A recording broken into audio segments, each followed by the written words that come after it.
debates, including on the issue of drone strikes. Our first guest, Republican Senator Rand Paul, has been a key player in that debate since his filibuster thrust the controversy over targeting Americans with drones back in the spotlight. On Thursday, it sounded as if the president was responding directly to Senator Paul. I do not believe it would be constitutional for the government to target and kill any U.S. citizen with a drone or with a shotgun without due process, nor should any president deploy armed drones over U.S. soil. Senator Paul is with us now. Senator, thanks for joining us. Did the president address all your concerns about drones? Well, I was pleased with his words, and I was pleased with that he did respond to this. However, there still is a question in my mind of what he thinks due process is. You know, due process to most of us is a court of law. It's a trial by a jury. And right now, their process is him looking at some flashcards and a PowerPoint presentation on Terror Tuesdays in the White House. For a lot of that's not really due process. Well, one of the things the president did say is there will be rules for the drone strikes. He said targets pose a continuing imminent threat, only near certainty, no civilians hurt or killed, and not used to punish terrorists. That seems like a change.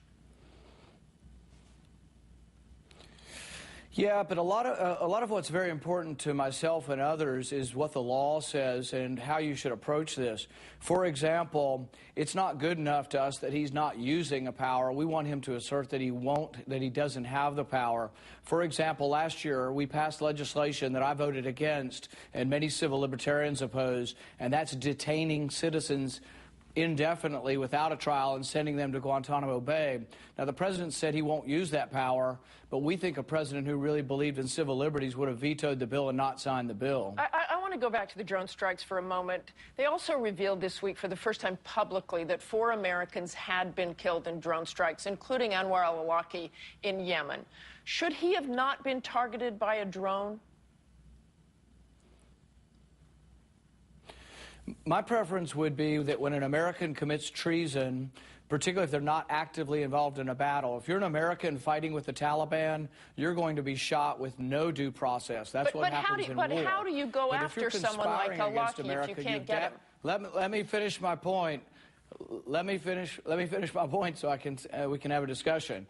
But if you are conspiring to attack America and you are a traitor, I would try you for treason. If you don't come home for the trial, I would try you in absentia, and then the death penalty has been used repeatedly throughout our history for treason. But a judge looks at evidence, and that's something that separates us from the rest of the world, is that we adjudicate things by taking it to an independent body who's not politically motivated or elected.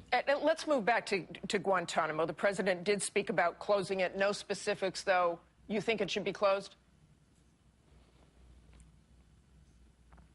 No, I think it's become a symbol of something, though, and I think things should change. For example, I think the people being held there are bad people. What I would do, though, is I would accuse them, charge them, and try them in military commissions or trials or tribunals, and I think that would go a long way towards showing the world that we're not going to hold them without charge forever.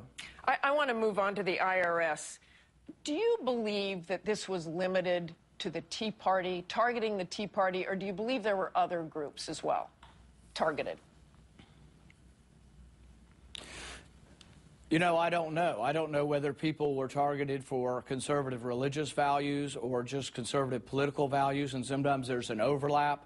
I think we have to get to the bottom of this. I think the constellation of these 3 scandals ongoing really takes away from the president's moral authority to lead the nation. Nobody questions his legal authority, but I think he's really losing the moral authority to lead this nation, and he really needs to put a stop to this. I don't care whether you're a Republican or a Democrat. Nobody likes to see the opposite party punishing you for your political beliefs, using the power of government to do so. You've called for a special counsel on the IRS. Do you see any evidence that a crime has been committed thus far? I don't think we know so far. The main woman from the IRS that's involved has taken the Fifth Amendment. She's no longer cooperating. So I have called for her suspension. The president did respond to that, and he has suspended her. However, he's still paying her, so I don't want that to go on forever. I think there needs to be a speedy resolution to this, and I think the president is in danger of losing his moral authority to lead the nation if we don't get to a resolution.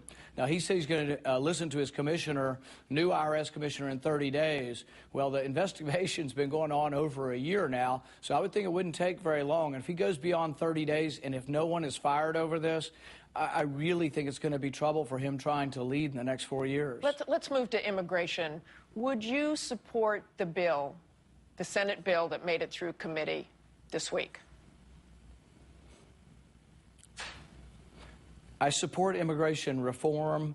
At this time, I think the bill needs to strengthen border security. It also needs to expand work visas. The main problem with illegal immigration is that we don't have enough legal immigration. This bill, because it was negotiated with the unions, actually lowers the numbers for work visas. That's exactly the wrong direction to go. So I will support a bill that fixes it, and I do want to support a bill.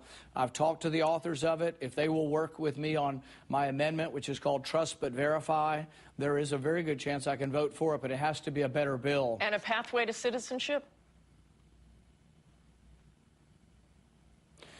I would say no new pathway, and I'm a little concerned that some will interpret it and that may well be a new pathway because they've created a new visa category. My preference would be to change the law that says you can't simultaneously be in the work visa line and in the pathway to come to this country.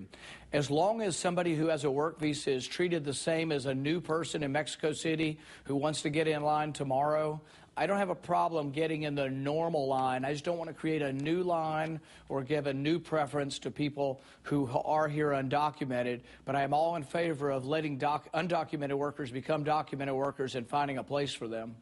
Thank you so much for joining us, Senator Paul. We're joined now by the roundtable.